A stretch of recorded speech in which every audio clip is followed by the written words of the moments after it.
Hello, Tanmay, and welcome to the 11 minutes show on study abroad. I think it's a very fast format. We have 11 questions for you. So, without wasting any time, I'll strictly dive into the first question. The first question for you is what do you do in your current role and what's your job title? Sure. So my current role is it's called as a BI analyst. I work at Tala, which is a fintech company. We give out small loans to people all around the world. So my job is primarily focused in a bit of the early part of the data funnel, as you would say. So it's a lot of data engineering. It's a lot of writing ETL scripts in Python to get all of the data together. And a part of my job is to once I have all of the data together, to do analysis on the data and to visualize that data into a BI platform. We use Looker here, but yeah, that's my job. Fantastic. We did our first question in the first minute mark. The second question for you is what tools or platforms do you use in your everyday job? Sure. So I would say the number one language I use is SQL. So SQL. I would say I spend maybe like 70% of my time in SQL. So I write stored procedures in SQL. I write ad hoc queries to get answers to like business questions which arise from time to time. Another language I use quite a lot is Python. I use Python for my ETL scripts. I use Python for doing visualizations for projects where the data isn't really available as easily in Looker.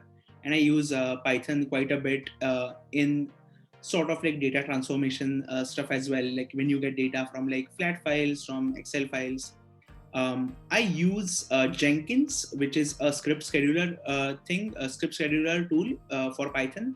And I use Google Sheets and Looker as the data presentation tools quite a bit. Fantastic. What did you study in your bachelor's degree? And that's my third question. And where did you study in India? Sure. So I did my bachelor's in mechanical engineering. I've had a strange path to do what I'm doing right now.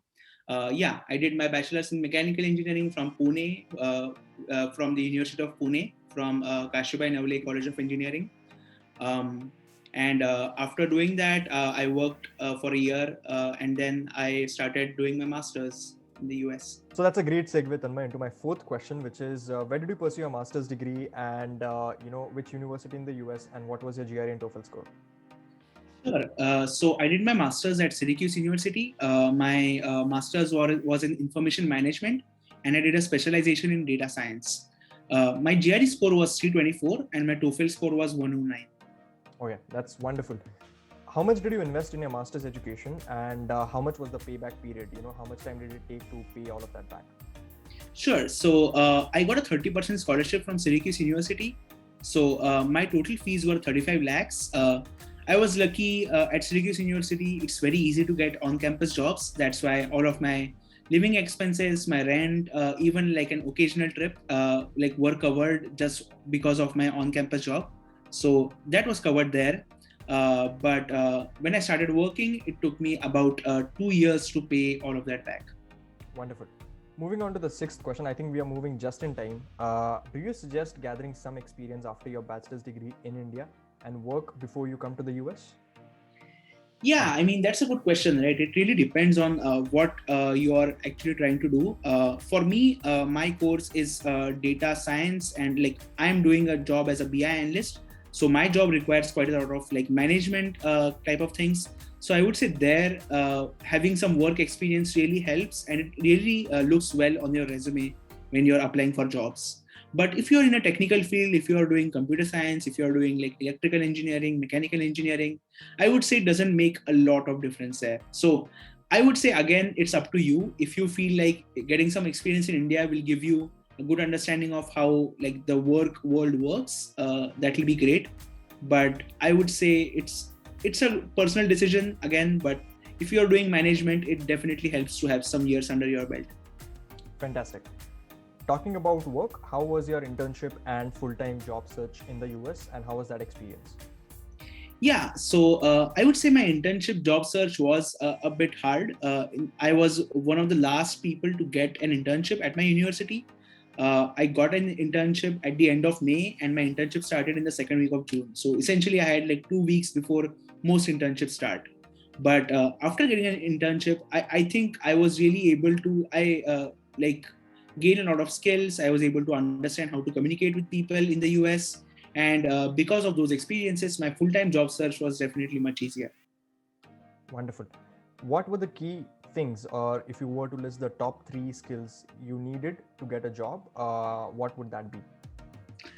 Yeah, I mean, I would say like the most important thing is communication. You like, it doesn't matter how skilled you are, it doesn't matter how much you know about your field. If you're not able to communicate at the right time, in structure it correctly so that the recruiter or the hiring manager would understand what you're trying to say. So that is one thing I would say, focus a lot on that. The second would be to be able to actually explain what's on your resume. Again, just having a great resume doesn't help if you're not able to explain it, right? So I would say get a good command of the things that you have put on there. You should be maybe like try practice in the mirror or something like that, but like be very thorough about your understanding about your resume.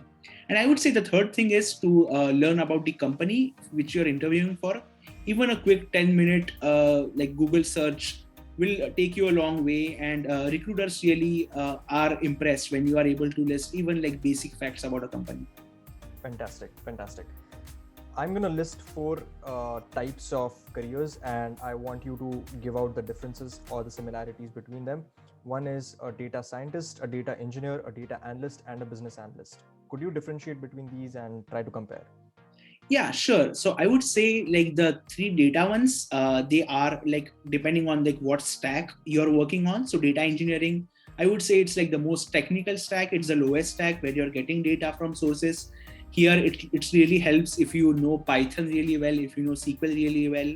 If you don't want to interface a lot with other people, I would say like that's a great job for people like that as well.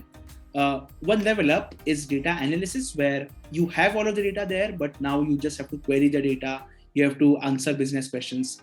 That's the job of a data analyst. And a data scientist, I would say, is a bit of a different job as compared to the other two, because it requires some statistics knowledge as well. Business analyst, I would say, is similar to a data analyst. Like they have a part of a data analyst job, but other job is to communicate with stakeholders, to manage expectations, to display your and your team's progress in front of other teams and maybe other clients. So yeah, that's the difference. That's a great answer. Moving on to the last 2 questions. What would you say? Why should somebody study in the US? Yeah, I would say there are like 2 reasons there. One reason is the obvious one, and I would say that is like you would earn a lot more in the US as compared to India for the same skills, for pretty much the same job. The US is a great market, it will give you great opportunities. So that's always a big magnet for people to come from all over the world. So that you will get that here. Another one I would say is the quality of education that you would get in the US is very, very high, and it's much higher than what you would get in India. Professors here really care about like what you are doing. They really want you to succeed. And if you are like the type of person who would ask questions, if you really want to learn about the field, like the world is your playground essentially. The professors will help you quite a bit. So that's also a great reason to come to the US. That's a great answer, Tanmay, and thank you so much for that. This is the last question of the 11 minutes interview, and the 11th question is what would be your suggestion for people who want to come in the data domain, who are currently in India, probably working or studying? What would your suggestions for them would be? Yeah, I would say like when you say the data domain, I would say I would do a broad classification of either data science or data analysis or data engineering, which again, I would say the skills required for analysis and engineering are not that different. But if you're not sure about what you want to do there, I would say start with learning Python and SQL. There are a lot of like data processing packages like Pandas, like Matplotlib in Python. Learn those, be like a master in SQL. Like if you have like those 2 things, it would give you a great head start over all of your other colleagues when at your master's course. That's a great answer. And I think we come to the end of the 11 minutes interview for the first interview of yours and in the 11 minute study abroad show. Thank you so much, Tanmay, for giving your valuable time to us. And I hope all of your answers would help the future students. Thank you. Thank you, Mohit.